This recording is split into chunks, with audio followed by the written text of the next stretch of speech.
Hello, friend, and welcome to this YouTube channel and the Tuesday Brew with Anne. Get ready for this. We're going to talk about part two, codependency and free will. We're going to uncover this tug of war between codependency and free will. So Janet, she was puzzled. You want me to organize your birthday party for your friends and you want me to attend that evening? She asked her boss. This was not the first time that Janet's boss required her to socially show up. And these after hours activities were taking time away from Janet's evenings and her own family. When Janet agreed to work for Rochelle, she did not agree to be Rochelle's social friend. Last week, we talked about codependency and how to spot the signs. And we gave you 6 telltale signs of codependency and what that self-talk looks like within those 6 signs. Today, we're talking about this tug of war between codependency and free will.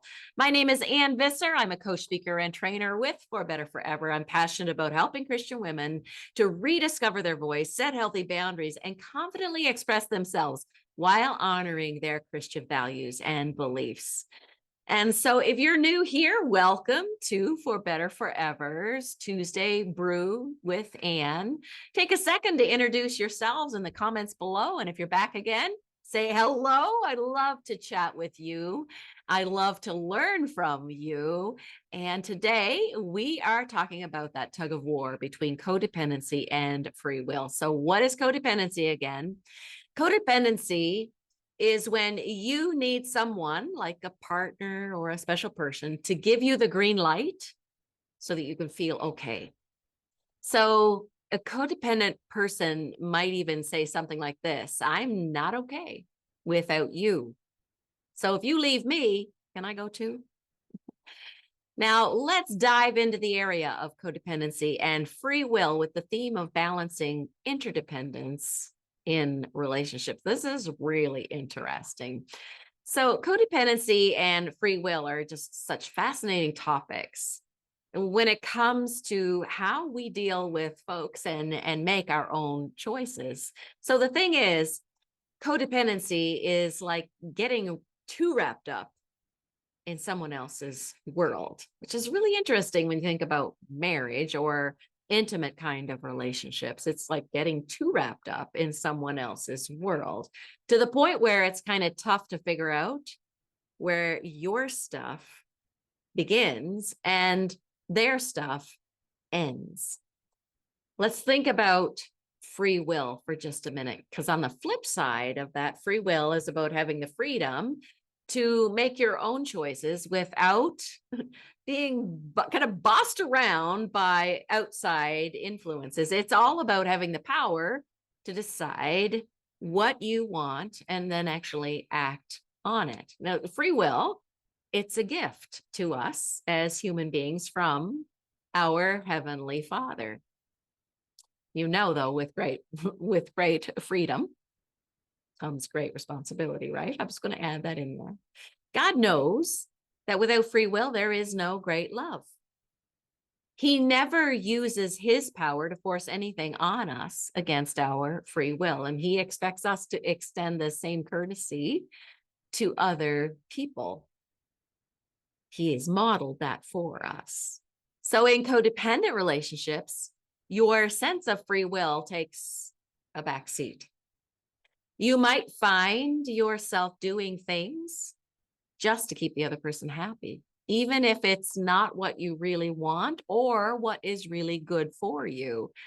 So it's like being stuck in this never-ending cycle of trying to please someone else.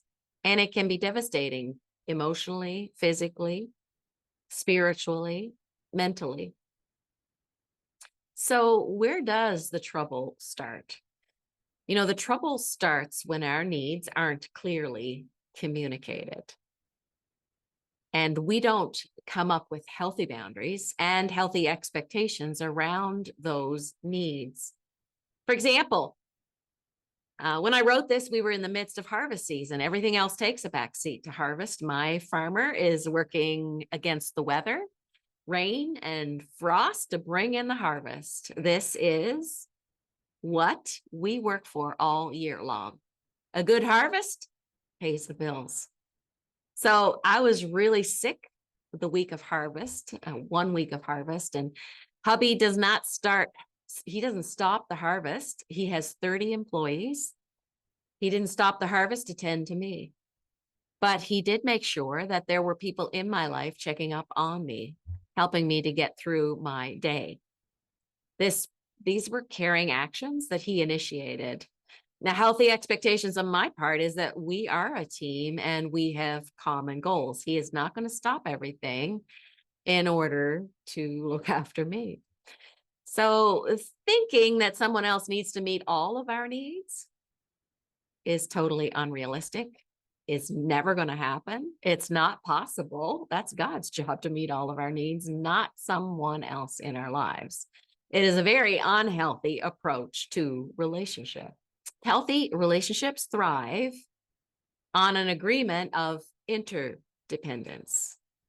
It's all about mutually kind of working together to meet each other's needs and bringing in a whole tribe to be able to meet our needs. I am responsible for my needs, not another person. I am responsible. I know, and I need to know if I don't. I need to know my limits in energy, and I need to know my limits in finances. I need to know my limits and what I'm able to give and what I cannot give.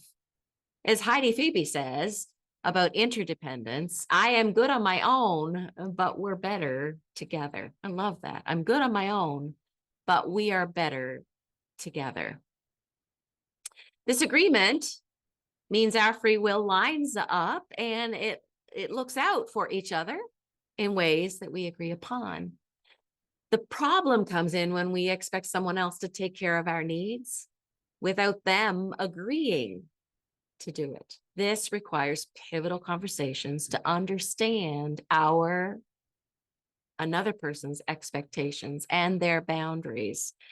By the way, within pivotal conversations, I say check emotions. That's the first C of pivotal conversations.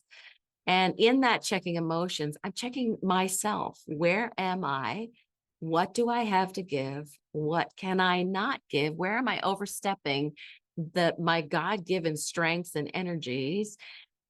I need to be a steward of what God has given me. So to wrap up today, the good news is that we can find balance, and it can work wonders for our inner dialogue and our general sense of well-being when we find that balance. With some support and learning, you can ditch those codependent patterns and start making choices that genuinely resonate with who you are. It's all about discovering your sweet spot where you can help others while still respecting your own needs and desires, promoting the kind of loving relationships that we all hope for, ones that are both interdependent and healthy. This change in mindset, it's not only a gift to your relationships, but it's a powerful act of self-kindness and promotes gentle self-talk.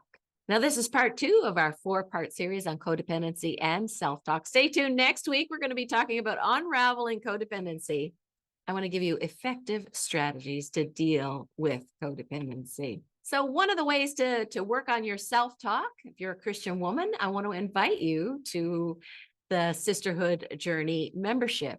It's open now until January 17th, and you're welcome to join us. I'm going to put the link below so that you can join us in the Sisterhood and membership, and together with other women who are on a similar journey to yours, you can work on your self-talk so that you can silence that inner critic, that one that's so hard on you. We can be so hard on ourselves, and often we get in our own way because of the way that we talk to ourselves.